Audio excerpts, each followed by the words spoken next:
All right, welcome to another episode of the High Performance Podcast. I'm joined as always by my faithful co-host, Jacob the Mosquito. Also joined by esteemed three-time returning guest, Kier Wenham-Flatt, also known as the rugby guy, formerly rugby strength coach, now unemployed. Call me Kier. How are you doing today? I'm honoured, brother. The three-peat. Thank you for having me back. Three-peat's huge. One of the pitfalls of long-form content creation that we haven't adhered to is consistency. So for the rare high-performance audience members who aren't already familiar with you, can you give us a little bit of a breakdown? Because you've had a fucking journey. I know we covered it on your last episode, but I also like getting people to reintroduce themselves because, I don't know, I just like hearing how it changes over time. Formerly wanted to be a professional athlete when I was a kid. Realized at 15, 5'10", white, not very fast, not very powerful, not very strong, not brave, not skillful. Decided, right, I'm going to get as close to the field as I can. Strength coach. Brief foray into a psychology degree, which I realized was not going to work out. So I quit. Waited a year, went back to uni, did that. Spent 2 years in the wilderness, like Jesus in the desert, because I was a terrible coach. Worked for free for a year at London Wasps. This is after 2 years of not working for free. I wasn't good enough to work for free. I did that for a year. I was below the poverty line in terms of wages for a year. Then I was head of academy for 6 months. I left, threw my toys out the pram because I wanted to work with the senior team. So I went down a league and took a pay cut to go to Rotherham Titans. I said, fuck this, and moved to Australia because my ex was from Cairns. So we moved to Sydney. Realized, oh, fuck, this is the middle of the NRL season. Nobody's hiring. So I was a personal trainer at Vision for 6 weeks. And then Shout out to Vision. What's that Vision? I got kissed on the cock. And Exo said, do you want to go work with Argentina? It could be a week. It could be 12 weeks. So I told this guy at Vision, I was like, yeah, I'm out of here. And I was gone the next week, and it turned into 3 months. That convinced Sydney Roosters to pick up the phone, and I got interviewed for effectively like the head of academy, the 20s role, because at that time we did the 20s and the 16s. That lasted 6 months. Worst fucking job I ever had. So I quit that and just got extremely lucky to be my own replacement for the Pumas, because the guy that they had hired to replace me, he dropped out. So I became my own replacement. And I saw that through until the end of the World Cup. And then, for a bunch of reasons, they didn't want to continue with Exos, and Exos smartly signed a non-compete clause in their agreements. So I went off to Tokyo for 2 years to cash in. Miserable place to work. Nice experience. Wait, is that as in it was a non-compete for you? You couldn't go back in for the gig? Yeah, because what they do is they write into you up with something. their agreements that if you were to go in, so obviously their business model is that they're effectively selling their relationships and their network and their model, I guess. But more than anything, they just know where to find good coaches and who's going to be a good fit for teams. So whatever it is they're going to pay you, they mark up that service to charge the teams. And obviously the teams don't want to spend whatever the markup is. So they'll say, hey, if you sign directly with us, we'll give you some number between what you're getting paid now and what Exos are charging them. So I don't want to pull you into a tricky situation. Like in an industry where if you throw out a fucking job advertisement and you've got people like fucking climbing over your backyard fence willing to do it for free, how does a company like Exos find its place? And I'm assuming the answer will be like finding you better candidates. But like it just seems like there's so many unemployed people. I mean, they were... Yeah, I mean, Exos are pretty smart in just how they've done their business. Like if you look at historically how they've done business, I would be very surprised if they ever made a penny from the NFL Combine to this day. But every year, half the first round goes through Exos. Yeah. And I think it's just a thing that top funnel, the NFL, the Combine, and when you're doing that, that's your promo, that's your content, all that kind of stuff. You pump out these freaks, and I think off the back of those relationships, that's when they start to get those contracts. So, for example, when did they start with Germany football, soccer? Was that their That first breakout into professional that sports? was that's a big one, and obviously it culminated in them winning in 2014. The China stuff, that's probably more just they have a relationship and information advantage because like Japanese rugby, they only go through agents, they only go through organizations, all that kind of stuff. And then I want to say the Argentina rugby thing was Adidas because they used to partner, or no, they still do partner with Adidas, and that was the equipment provider for the Pumas until 2012. So they had started in 2007, came third in that World Cup, and then it was like, right, we're going to do this every year. So yeah, that was the reason why that worked. So yeah, I went to Japan for 2 years. Did not like it. I liked the money, but I'd really had enough of rugby by that point, and then I decided, right, I'm going to work in the NFL. So I started again at University of Richmond, $14,000, and immediately got my son's mother pregnant, which I was not planning on, and that kind of with 2 years hindsight, that kind of killed the NFL thing, which I'm not remotely mad about. But yeah, it got to COVID. We had already split. I wasn't seeing him. And then I came to the kind of realization of, well, do I want to be a good parent? Do I want to be a good coach? And as I'm sure you know, the benefit of COVID was that if you had an internet business and it was education based, it's such a perfect storm because there's never again will that amount of people be legally required to stay in their houses spending money that isn't theirs to pretend like they're being productive and learning something. And did you have that already set up beforehand, or was it? Yeah. Oh, okay. Yeah. Well, I started working for myself 2008 in person, brick and mortar personal trainer, online 2010, started the rugby strength coach community in 2015, and that morphed into Strength Coach Network. Maybe how long did it take, just quickly, to get rugby strength coach to the point where it was contributing meaningfully to your income? I'd have to go back through the numbers, but I think in the sales letter for the course, it was roughly so that I started checking the numbers because I have the numbers from 2015 because that was when I changed payment processes. I think prior to that I'd done PayPal, but I want to say 2015 was about 50K. Oh no, 20. So it was, yeah, damn. Oh yeah, listen, when I was in Tokyo, I did not touch the money. The only time I touched my bank account in Tokyo, my Japanese bank account, was for tattoos and holidays. And when I left to come to the States, I had 250K saved up. So certainly 2016 onwards, I really didn't need to work for a team. I could work for myself. On the Richmond situation without that, like, could you have pants? Oh no, of course not. Well, here's the thing: could I have done it if I'd been 25 again and willing to work 2 or 3 jobs and all that kind of stuff? Sure. I could have, but I didn't want to. I wanted to do it. I didn't want to do it that bad. And then obviously once I had a kid and all that kind of stuff, not really.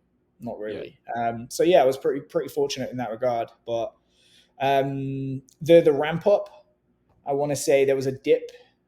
There was a dip in 2018 because we had the baby. 2019, I was like, fuck. So that 2019 was the first 100K year. 2020 was 250. Damn. 21, 500. 22, 5-ish. And I sold in 23. Damn. So that's what happened after I left coaching. I was that pissed off at William and Mary. I was like, you know what? Fuck you. There was a lot of strong army and coercion, and you can't say this, you can't do that, all this kind of stuff. So I made a point. This is pre-Sovereign Man, Kier. If anyone listens. Oh well, no, I'd read it. I was. You'd read it at that point. Yeah. But the first 90 days after leaving William and Mary, 100K revenue. I kind of made a mental note of like, right, I'm gonna fucking do this. So yeah. That's fucking Hormozy level shit. Sort of going on that, how are you finding unemployment at the moment? Like, are you bored with it? Is it something where this is a short-term sort of phase, or you really are just looking to lifestyle max at this stage of your career? No, I'm not doing that. No. So we literally just hired this week. So we're starting an ad agency for coaches that want to grow And is their this a business. new avenue of money moves, or is like the main Nah, project right now? Is that Money money moves moves, is the or is lead this gen. just a That's bubble? the lead gen. So here's the thing. Oh, I yeah. think I'm sure you will be able to relate to this. And certainly I found that to be the case for myself. So one mistake that I made, it did help me, but it was a mistake. So he's in your area, James Schramko. So I went to the James Schramko event in 2015. That was where I started Strength Coach Network, or what would have turned into that. And I read Lean Startup, and you basically hear that, paid growth. Why drive 35 and a 50 when you can pay money to drive a 50 and really get it cranking? And I did that. And obviously, this is almost 10 years ago. Well, I was buying Facebook ads without a manager 10 years ago. And it was a license to print money. I wish I'd been more aggressive. But I ended up hiring an ad manager in 2016 when I was in Tokyo. And because I was a little bit naive, didn't negotiate the deal as well as I should have done, there were months where I paid this guy like 4 or 5K. When we were really cooking in 2020 and 2021, I was paying him like 4 or 5K a month because he was on a sliding deal. So I think for most coaches, once you start to get that traction, 10, 20, 30 plus $1,000 a year, if you want to really start to put your foot down with ads, you're probably going to need an ad manager, and you're probably going to need in excess of $1,000 a month of ad spend at the very, very least. That tends to be, in my experience, too big of a jump technically and financially for most coaches to do that. So it would be the equivalent of going, okay, well, I need to get somewhere quicker. I'm just going to go from walking to buying a car. There's a lot of skill and expense that comes into that. But the middle option is you get the bus. So what we're doing is hopefully providing that service to coaches. We do have 4 clients already, and we're ramping up, but providing, because we can streamline and get those efficiencies from working in the fitness niche, knowing what does work or doesn't work to an extent, and then with a bus. Because I've seen so many people hire ad agencies running Yeah, fitness businesses, but it's they're just these expensive. generic ad agencies. And again, usually working with bigger brands that can actually make Yeah, that jump more sustainably. yeah, But I feel like they don't actually even understand how to convert in our industry. exactly. And I think I've done it a few different ways, like digital products, online coaching, courses, all that kind of stuff. So I do have a decent amount of experience. And then I think if there's one thing that I've been able to do well throughout my career is I understand strength coaches pretty well. When I was trying to sell Strength Coach Network to Play, they didn't bite, but I was in talks with Play, and it may have pissed them off, but I pointed out to them that just me, I have more followers than all of your accounts combined. And if you look at my LTVs, they spend a lot more money per customer with me than they do with you. So why don't we plug that into your network? And suddenly Strength Coach Network just becomes hey, do you want an education license for $5,000 on top of your 250 of flooring that's pure profit? It would have made sense for them. But Because yeah, his I can get play just as it currently stands, gym fit outs and flooring, primarily flooring. okay. Yeah. Yeah. Oh, And which, No, that's a again, fucking gold mine. Sorry, I shouldn't be laughing at that. Printing money it compared to me. is, I think it is a good business. But the thing is, it's one of those businesses where you only get paid every 2 or 3 years. Okay. Because you're only getting paid when you do the refit. So that would be the advantage of, I was thinking for them, here's an annual education license, Make for sure the example. business lasts for 3 years, so I actually get to refit it. Yeah. And, I think I understand why they didn't want to go for it on a personal level, because I piss a lot of people off. But it's one of those double-edged swords where I wouldn't have been able to grow the site to that point had I not taken that stance. And I'm going to be very sneaky here. There's a lot of things happening with Strength Coach Network right now in terms of accreditation with the major bodies where it was my idea, but they would never have gone for it had I still owned the company. So, that's another reason why it didn't happen until now within Strength Coach Network. But yeah, never mind. They actually shut down their education offering. So they priced it crazy cheap. And obviously a lot of cheap people bought in, but it clearly wasn't working for them. Yeah. Yeah, that's interesting as well. But I guess that's sort of the thing. If they were looking to make it an arm of their business, they were just sort of looking at it as an add-on at any point where they experience any friction with that aspect of the business. Like they're just going to throw it in the trash. Yeah. Why I was sort of asking about the whole how long it took you to monetize rugby strength coach, and it kind of backfired because I just feel like there's this attitude within our industry where people will grind at trying to get a job in pro sport or with the college or something like that, and they'll dedicate like 5 years to just getting on their knees and sucking dick for 15 grand a year, whereas the potential upside to having a pumping strength coach, pumping e-commerce business, the upside's so much higher. But it just seems like if people put the same amount of effort and dedication into something like that, it's not perceived as an actual reliable pathway. Like, do you have any commentary on that at all? I mean, to me, it's a lot more reliable to opt into a situation that's under my control. Yeah. I think yes. Are there people out there that make $1 million a year as a strength coach? Yeah, there's a handful of them. But it's like, I always tell people it's like The Wire. Only a few people get to be stringer bell. Everyone else gets shot in the face. And the thing is, you're really putting yourself in a situation where there are so many events that have to happen that are outside of your control to arrive in that fortunate situation. The odds are actually stacked much more in your favor if you kind of seize the means of production, which it makes people feel uncomfortable because it's all on there's more chance of failure. But you take away the safety net, but you also take away the ceiling. Yeah, that's America. Yeah, it's something you said it on a podcast and it's stuck in my head talking about the social mobility in the USA. I think like the figure you quoted, it's like, most people, up to 70% of people in the US at any given point in their lives will find themselves in the top 1%, but then also below top quarter. I was like, what? Yeah. That makes sense, but still, top quarter making bags or potentially below the poverty line. Whereas I think the country uses an example of lower social mobility was France, where it's just like, you're born rich, probably going to die rich, but then same thing if you're born into the gutter, unless your name's Francis and Garden. Yeah, the 1% in America, I think you have to hit like 450 to be in the 1% in America. So that's good for a strength coach. That's pretty fucking good. It's relatively low in the UK. I think it's only about £150,000 to be in the 1% in the UK. And then my guess is obviously Australia would be higher. Way higher, I reckon. Yeah, they just announced it. So if you want to buy a house and you live in Sydney and you don't want to experience any, I can't remember what they called it, but like mortgage-induced stress, which I think they deemed was it being more than 30% of your income, you have to be earning like $350,000 a year. Yeah, it's ridiculous in Sydney. Not too bad, but it's getting spicy.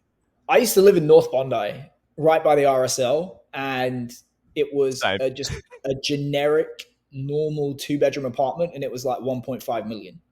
Yeah. It blew my mind. Yeah, it's crazy.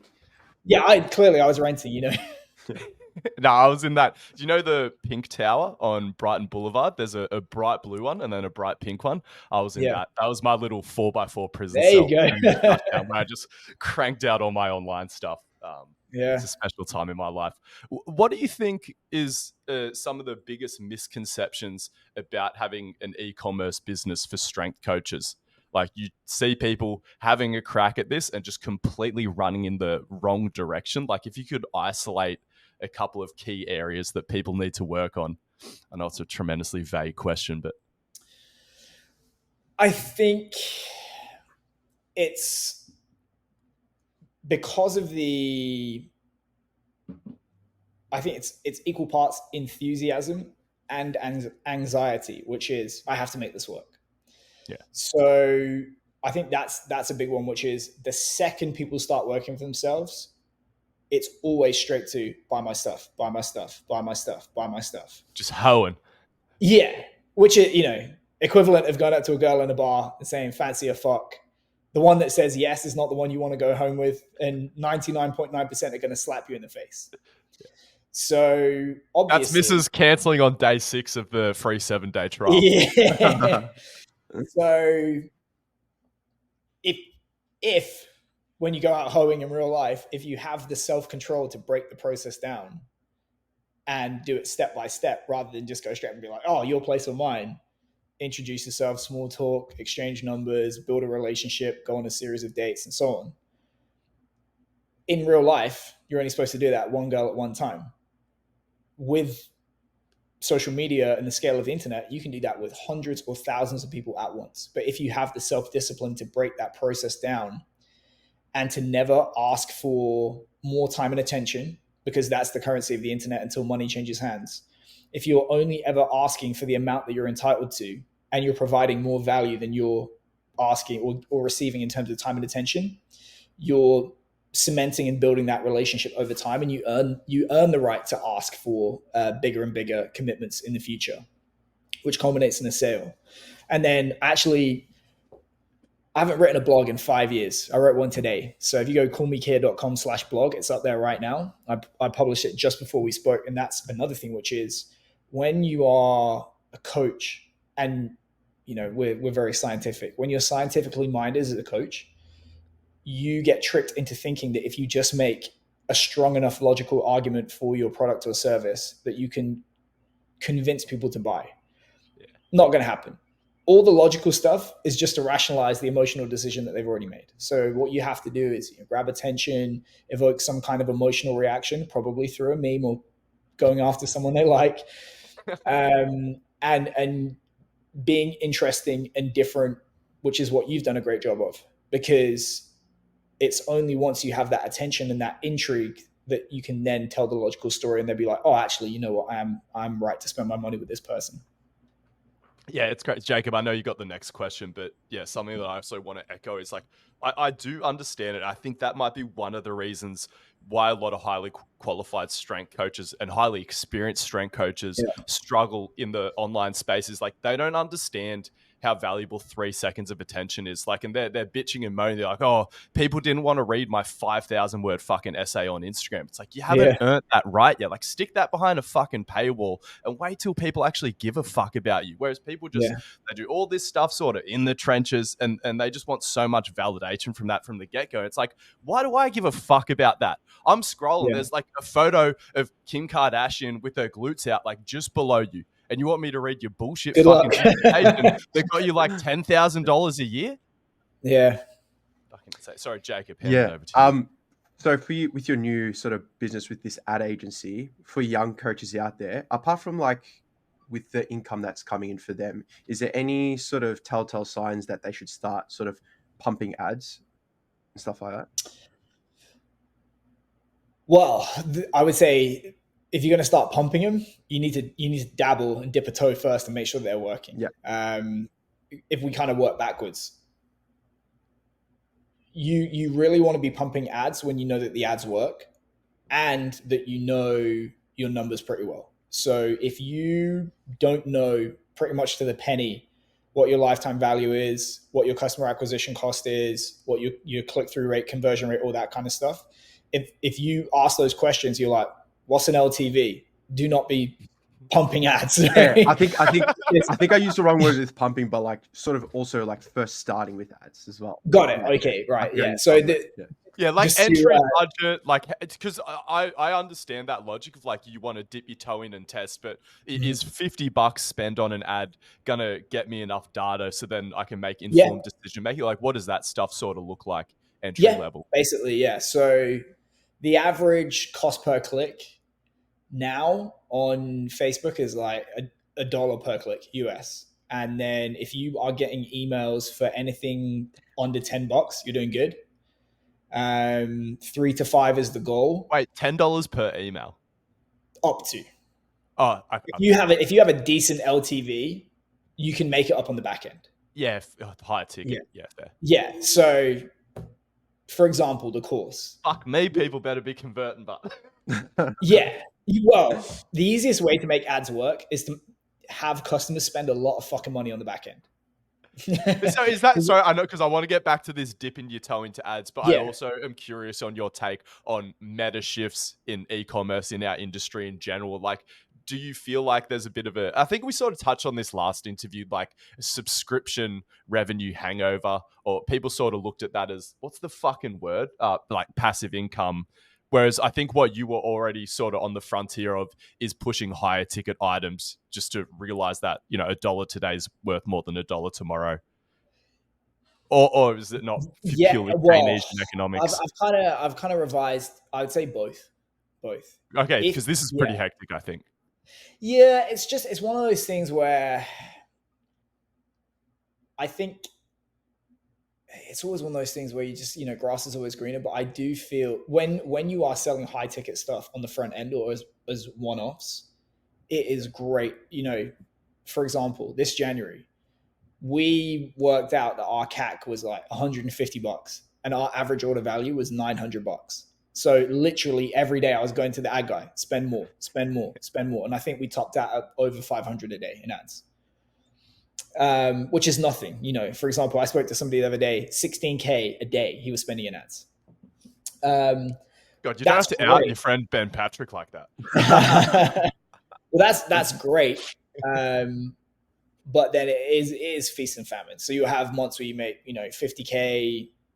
My best ever was from all sources, 100K in a month. And then it goes down again. So that's great, but it's also great to have predictable income. I think the caveat to the subscription stuff is, are you structuring the business in such a way that you can keep delivering on those promises month after month after month in a manageable fashion? And ideally, having done it the wrong way for me, in a way that can be handed off to somebody else. The problem with Strength Coach Network was it was this cult of personality where I, for the most part, was the product, hence the ad agency. So yes, both matter. But with regard to starting out with ads, you do need to know your numbers, because there's just a cost of doing business on the platforms. Facebook and Instagram tend to be the cheapest. And that might be because they're lower quality. I know for a fact that the ROI on YouTube, for example, is awesome, but it's way more expensive in terms of like CPM, click through, cost per lead, all that kind of stuff. Google's a little bit different for what we do, but for example, TikTok, crazy cheap, does not convert. LinkedIn, crazy expensive, does convert. Yeah, you don't want the audience It's on TikTok crazy, either. yeah, the stereotype of TikTok. People, but I feel like this was a journey that every social platform went on. Of It course. sort of initially is very geared towards grabbing attention, and then over time becomes a more sustainable e-commerce platform. But then it's weird because TikTok's algorithm, even with people with good traction, it does seem to be much more volatile. Yeah. Go on. Well, so I mean, I'm not on TikTok. I just give TikTok to JJ, who's my partner. But from what he tells me, TikTok is very, very easy to blow up with a single video. It's really, really hard to blow up with a bunch. Yeah. But yeah, I mean, it's just the way that all platforms, when they're new, people aren't mentally trained to ignore ads, or there might not even be ads. So it's purely organic. People are highly engaged with the platform. It gets busier and busier and busier. And then people start to race in to buy ads. So the ads, Facebook, Instagram, any platform, the ads are as cheap today as they're ever going to be. I used to get emails for 75 cents 10 years ago. Oh. And now I'm paying 6 times that. And I'm better now than I was 10 years ago. But anyway. It's crazy when you look back in the day, because even thinking back to when Instagram had oh my God, it's too early in the morning. What do you call it when things are just in fucking order? A chronological timeline. I'd have this whole industry in a headlock by now. So funnily enough, I went away from James Schramko's forum. I came back and I searched something about podcasting, and I found a post from myself in 2014. And I said, I've been podcasting for 2 or 3 weeks. I'm only getting 5,000 uniques an episode. Not very good. Blah blah blah. I could barely crack 1,000 now with all the career that I've had since then. So yeah, it's one of those things. It just gets harder and harder.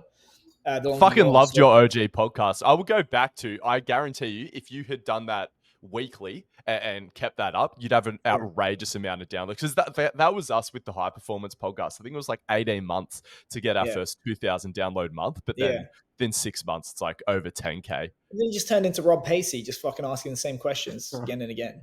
Oh, yeah. That's definitely an aspect of it. Yeah.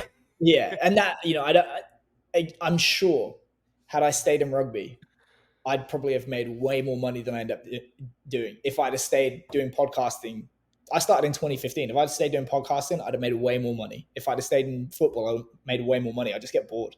But maybe neck yourself as well. Yeah. Yeah. So there's a cost of doing business. Probably you're gonna pay like $1 a click, five-ish dollars an email. So you do have to know with a reasonable confidence what your conversion rate is going to be, how much each customer is going to be worth to you, so that you can justify those numbers. So it makes sense to set up all your tracking, to have a system that you can work out those numbers on the front end, and then have those numbers in mind when you do start to test with ads. I think it makes sense to test the bottom of the funnel first, because that tends to be the fastest return. As you know, basically all a business funnel is a machine for turning strangers into customers. And there's just an amount of time.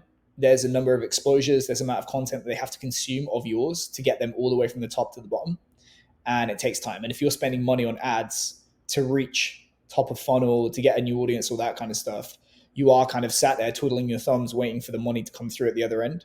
Because I feel like the perception of it that people have is content goes viral, 10,000 likes come in, and then cha-ching, cha-ching, cha-ching. So I'm glad that you highlighted that. It's like, it is a process. Like, no one discovers. It's so rare.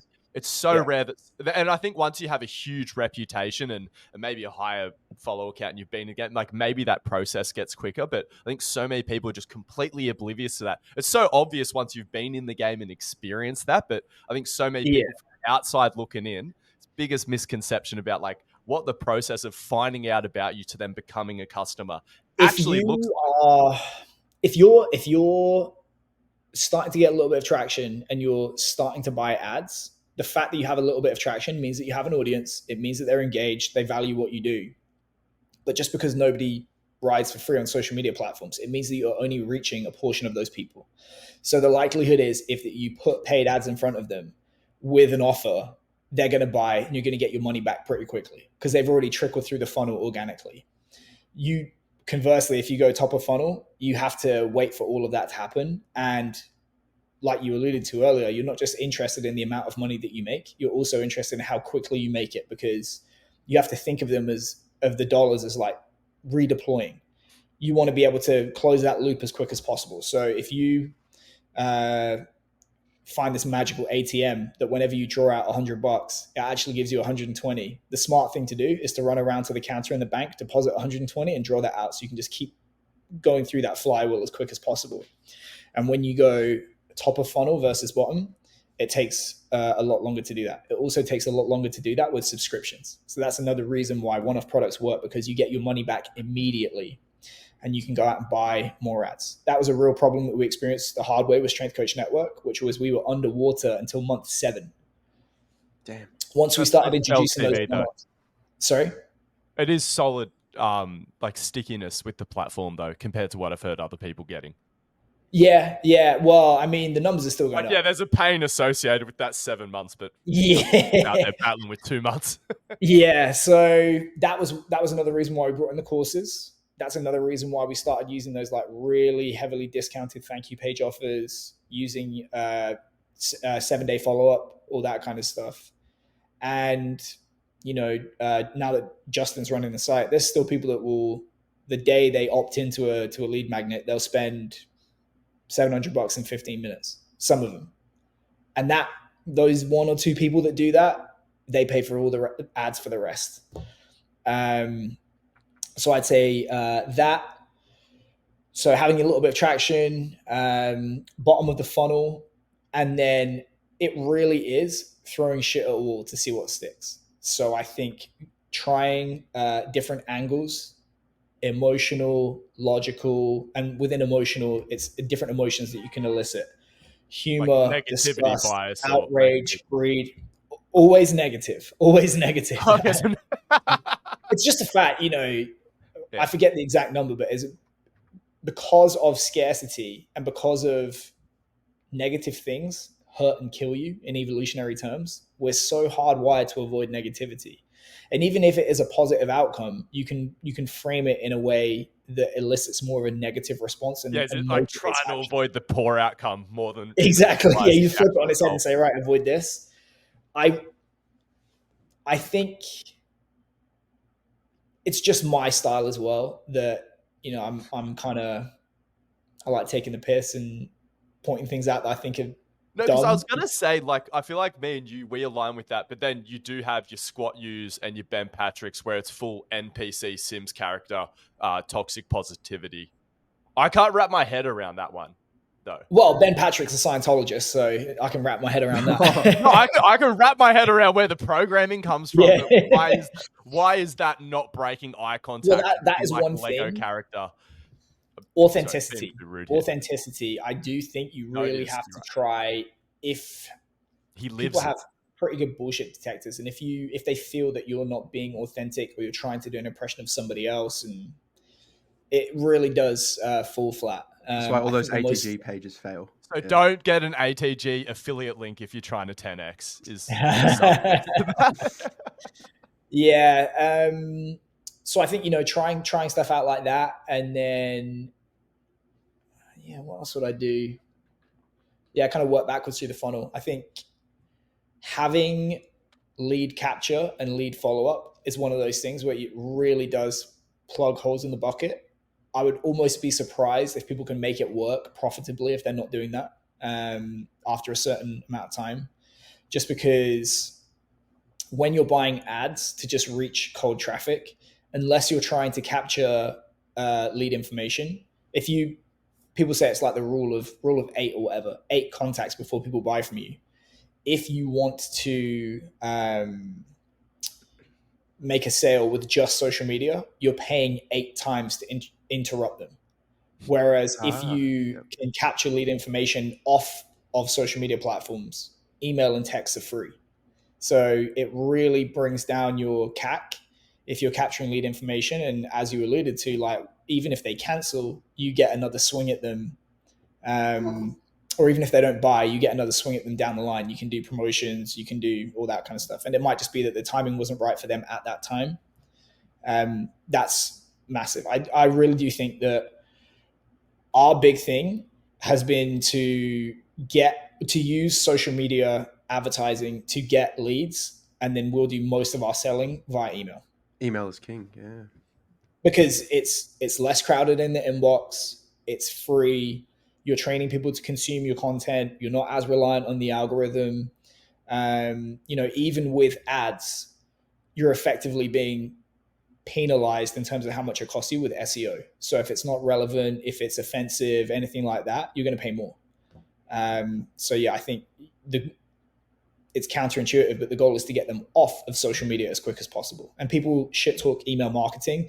They say, oh, the conversion rate's so low. It's still the highest converting in terms of the purely online. Obviously, the most effective way to sell. Are you conversing with these people to find out like what they're going to, like what the better option is? Face to face, obviously, is king. Yeah. But it's not scalable. Because there's no algorithm to interrupt that courting process. Yeah. Oh, I think what you highlight, like my experience has been that, because I have the exact same view of e-commerce that you do, that it's like we have to go through this process of making people aware that we exist, giving them value day in, day out for like this 6-month fucking period, and then eventually they'll buy something. But then the algorithm, even when you have good traction, the process does get inevitably interrupted. Like people will see your post maybe for like up to 2 years they're in that ecosystem, and then they get spat out. And that is enough time to capture a bunch of customers. But the moment you get them in that email list, it's like if you're getting 50% plus open rate, you're absolutely cooking. Like that courting process can go on uninterrupted for like the next decade.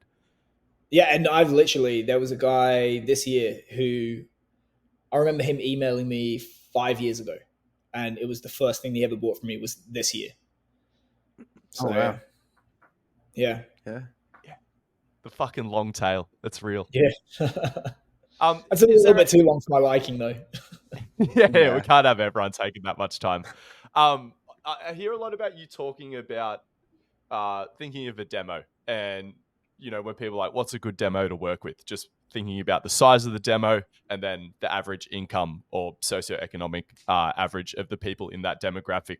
With this in mind, why aren't more S&C coaches marketing themselves towards Gen Pop? Or I'm not sure if are you still entertaining the grappling S&C coach side of things? No, that was just a case study for the course. Because I thought that was smart, because jiu-jitsu guys, they can all afford Starbucks coffees and jiu-jitsu lessons. Yeah. None of that shit's free. Like all of that stuff. Show your old geese, all that upper shit. Middle class, yeah. Well, I have had that conversation with a few online coaches that I work with, which is they want to market themselves to all combat sports or to MMA or Muay Thai, for example. Muay Thai and MMA are the worst ones to pick in my example, because if you imagine the average MMA athlete versus the average jiu-jitsu athlete, the average jiu-jitsu athlete has 2 kids, drives a BMW, all this kind of stuff. The average jiu-jitsu guys suck. Yeah. White collar boxing, all that kind of stuff. They actually, ironically, tend to be richer sports than pro boxing or pro MMA or pro Muay Thai. No, so that for me was just, I wanted to do a case study to demonstrate that what I talked about in the course worked. And I wanted to do it in a niche where I don't have any real personal or professional accolades. At the time, I was a dog shit blue belt. Now I'm a dog shit purple belt. I'm 38 years old, dad bod, have never worked with a jiu-jitsu athlete in my life. I'm not known in jiu-jitsu circles, all that kind of stuff. And I think I did $1,000 in 8 days. No ad spend. The Grant Cardone thing where he just like shaves his head, puts on like undercover billionaire. But I was like, no, that's literally, because I was preparing my questions for this. I was almost going to ask you that, like, show people that you could do it again, but you can't reset yourself as the rugby guy. It has to be, Yeah. And I did actually... even with the S&C coach to jiu-jitsu athlete pipeline, I still don't think we can consider it a full reset. Especially not with my jiu-jitsu resume. Yeah. My favorite question to ask people is, if Charles Poliquin was still alive, what color belt do you think he'd be? Oh, that man. I know we're not supposed to speak ill of the dead, so I'll just move on. Yeah, so I mean, why don't they work with general population? Ego is the short answer. 100%. I think the whole reason that most strength coaches become strength coaches is because they're failed athletes or ex-athletes. And the reason they wanted to be athletes and the reason they want to continue as strength coaches is because they have a love for the sporting environment, being around athletes, all that kind of stuff. But there's just a number of things about athletic populations that aren't conducive to making money. Sports tend to be inherently seasonal, especially the invasion sports or the team sports. And as soon as the season hits, they forget you exist. In the off season, they just go off and do whatever. And then it's really just feast and famine again. There's a lot of too many cooks spoil the broth when it comes to team sports. Everybody wants their pound of flesh. With the athlete, there's a lot of factors working against you. And quite honestly, the task of making, especially a high-level athlete, significantly better at their sport is a much harder task to accomplish than getting an average person to look, move, and feel better.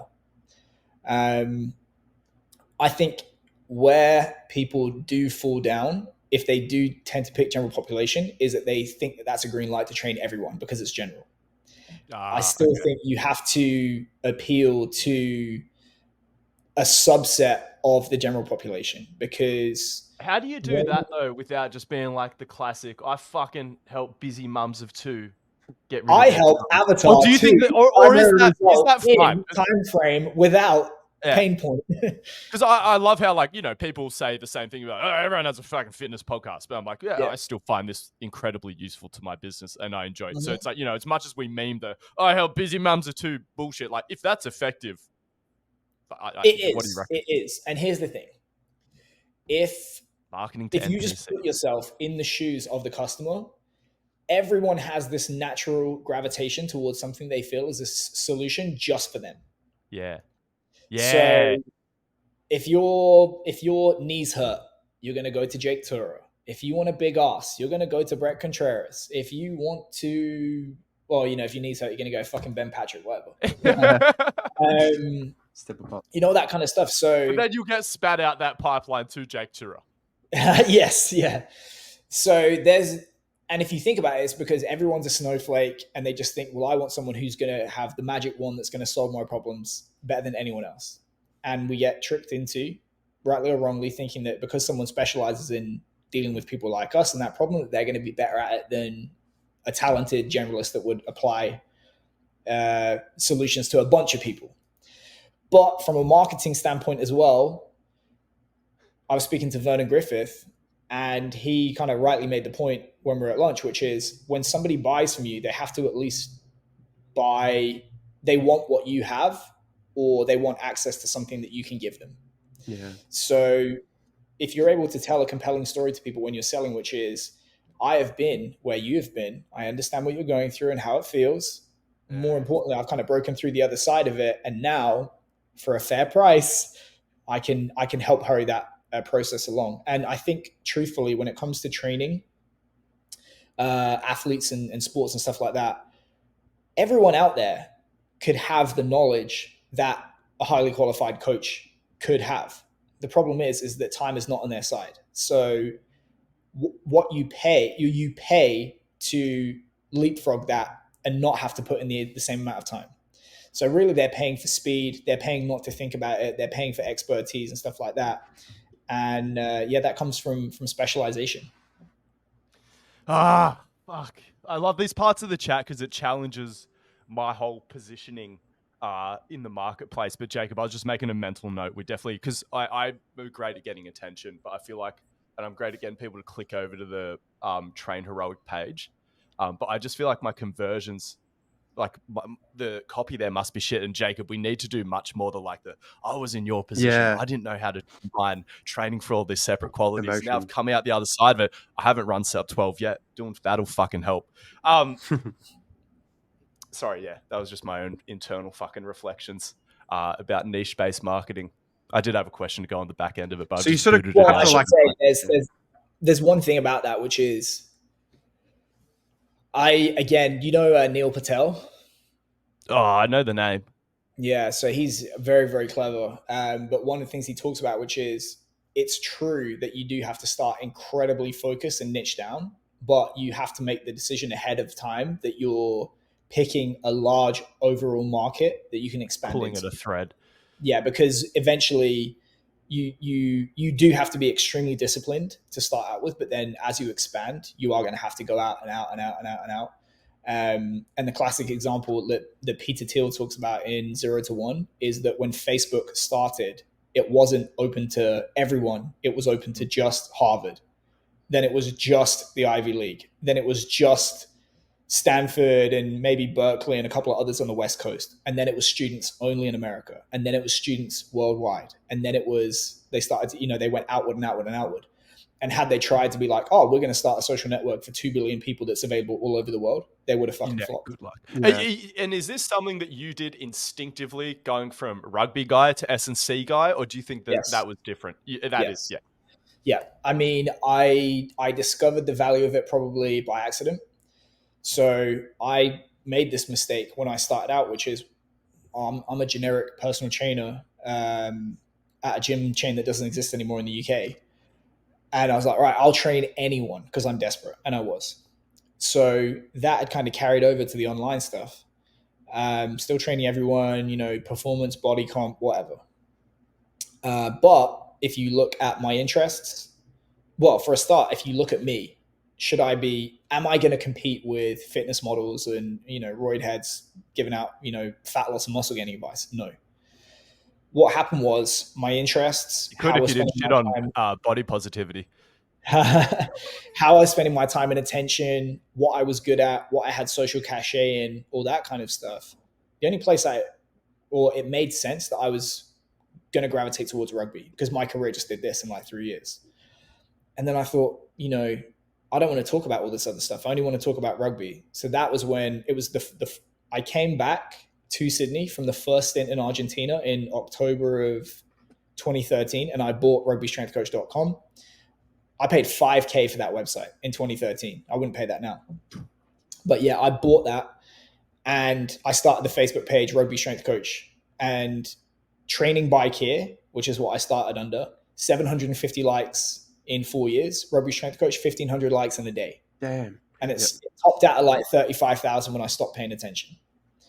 And was there something that happened sort of in your coaching experience that was like, okay, I should start like developing this brand as per se, like coming from someone that is, starting off like that worked in like sort of S&C areas. What was like that certain point where you're like, okay, I should start like creating this sort of network and stuff like that? Yeah. When I started working for a top 10 country in the world. Oh, okay. Yeah. Yeah. Oh, fuck, I can make some money. It's not getting better than this. Yeah.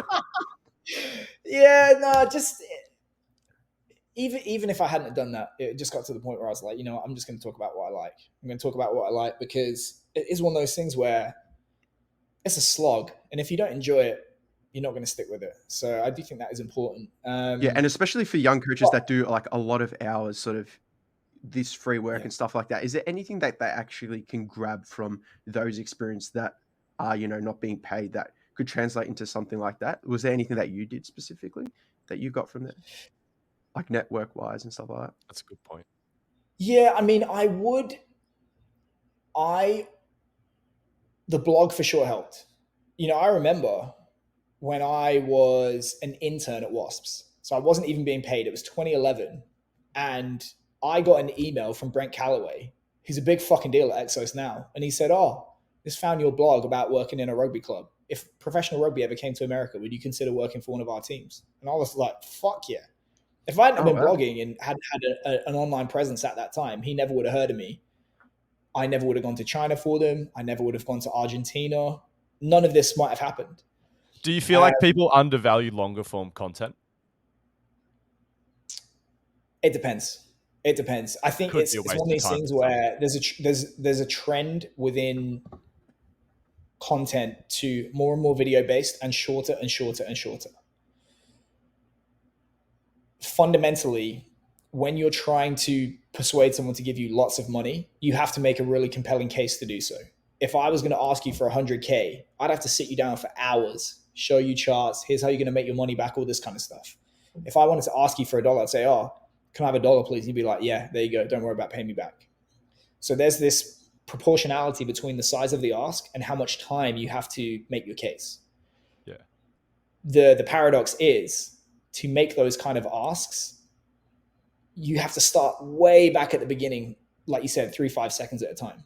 But playing that out as being like, using socials for yapping and grabbing attention, and then using longer form content to accelerate that relationship building and courting process, rather than 30-second exposures on the daily. It's like I talk about, like, if I can be yapping away in someone's ear for an hour in a podcast episode, it's harder to get people there, but just the amount of pure brainwashing that can occur in that period. So it's not one or the other. I think I'll give away I think the big thing to take away from the content thing that I'm about to drop this month is when you do long form podcasting, it's the best way to do it because you ask an expert 4 or 5 good questions. That's an hour of content. Yeah, you're not sitting there like a slave reading the book. You need to research, produce, edit, all that kind of stuff. Yeah, free clips. Takes forever. Yeah. There's lower expectations of the production values that you have to put into podcasting, and you get the Oprah effect. People think that Oprah is an expert on shit just because she sat in front of people that were experts. Fucking Rob Pacey. Rob Pacey coached 1 fucking year, and he's considered an expert in the industry. Crazy. My left ball has more experience. Anyway. Yeah, I saw that fucking plyometric continuum be put out. Exactly. He's had Matt Watson on his podcast. That's the worst. There you go, right? He had Matt Watson on his podcast and then posted a photo of a box Good jump for Rob. like 10 days later. Good for I Rob. honestly think, no, it was a psyop. He was attacking Matt Watson's mental health. I think he did it on purpose. I reckon he was like, Matt Watson is hanging on by a thread right now. I'm going to post it. Wow. He's in California now. He's fucking good. I'll just say this. Rob Pacey decided that he didn't like the way I did business roughly around the time he decided to compete with Strength Coach Network. He'd been getting affiliate money for Strength Coach Network for 5 fucking years. He's like, oh, I don't like the way you do business. I said, oh, this is fucking weird. Why are you still publishing the podcast you asked me to do for free? It's just free education. Anyway, when you, are you still there? Yeah, sorry, your shit's frozen, but I can hear you. You should be clear to just keep talking because it should be uploading locally. Yeah, we have local recordings, yeah. Sweet. I look like I've had a stroke on the screen. Yeah. So when you have that podcast, that's hour plus of material, whatever it is you're going to use. You can then clip it into 5-15-minute parts that don't require as much attention. And you can do a few things to them to make it more entertaining, more attention grabbing. You can add in B-roll. You can put stuff on the screen. It's easier to digest for people that you haven't necessarily earned the right to have an hour of their time, but you're still providing a pathway to that eventually. And then I did it on purpose just now. Whatever I said about Rob Pacey, you could turn into a reel and put a whole bunch of shit on. And that would pop off on Instagram or TikTok and so on. You could, put up remember that, gingers don't have souls? You could put that guy on top of it. And you're getting clipped. Oh, we're back. Exactly.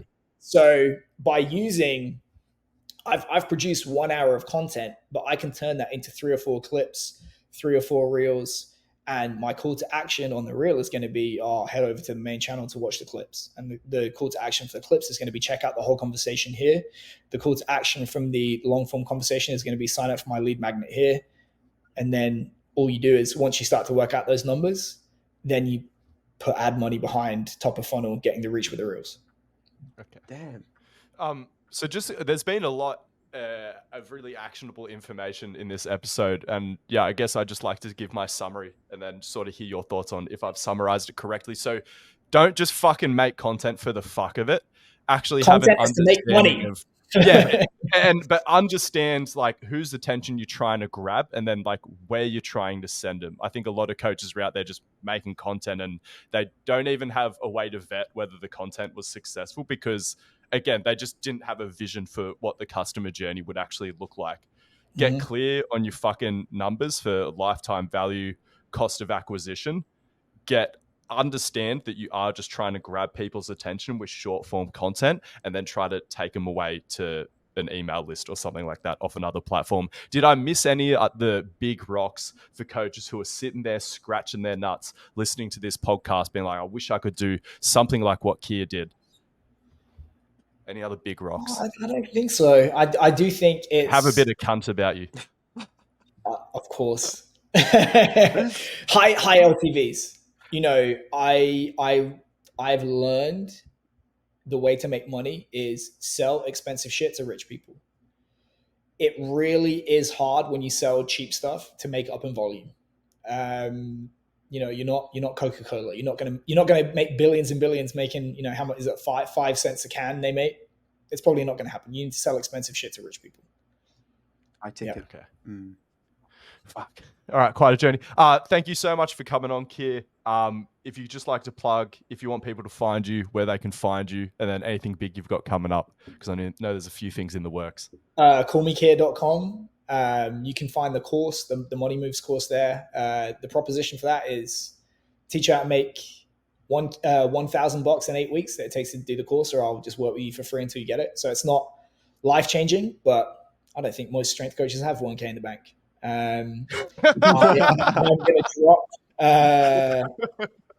a cheaper, the course is $1,000. So I'm going to drop a content and social media mini course. It's going to be about $100 at the end of this month. That's what I just told you, plus a whole bunch more. That'll probably be about 2-3 hours long. And then, honestly, I think that the ad agency stuff, we're going to limit to people that have done the course, just because there's a lot of stuff Velvet roping and cucking everyone on the Well, outside. not that. It's yes, that, but also synergistically, there's a lot of stuff that has to happen to make the ads work, like lead capture, follow up, having the Okay, right no, because this was content. one of my questions about. Was there a fear about your course? Because I did your course, Money Moves. I thought it was Yeah. fucking sick. As I Thank was doing it, the only thing I was thinking, like a lot of people just won't have realized that you actually have to do a lot of stuff. I have simplified it so much since you came through because truthfully, there was an What was that, a year anxiety. ago? Yes, there was an anxiety on my part, which is $1,000 is a lot of money. So I'm going to have to over deliver so much. And I'll be like, right, here's everything that we did. And I realized you can't cram that into 10 weeks. And there were people that went through that course that did, close to 20 grand in 10 weeks. But there were people that didn't. And what I realized is some people will not have the technical ability, it sounds nasty, the work You got people effort. who barely know how to send an email. Correct. So that's why the course as it is now, I moved it over to Train Heroic, and it is $1,000 in 8 weeks using only Train Heroic and your own social media. That's it. Because once you host on their platform, you don't have to do automations. You don't have to try and ring fence your IP. You don't have to really edit the sales page. Just get Zapier in there and fucking you're cooking. Exactly. Yeah. You get a little bit from the marketplace. And then I think, let's say you get, $50 price point. That's 40 sales. You get 1% conversion. You need 4,000 contacts. Not that difficult. Fucking hell. There you go, guys. The keys to the fucking city.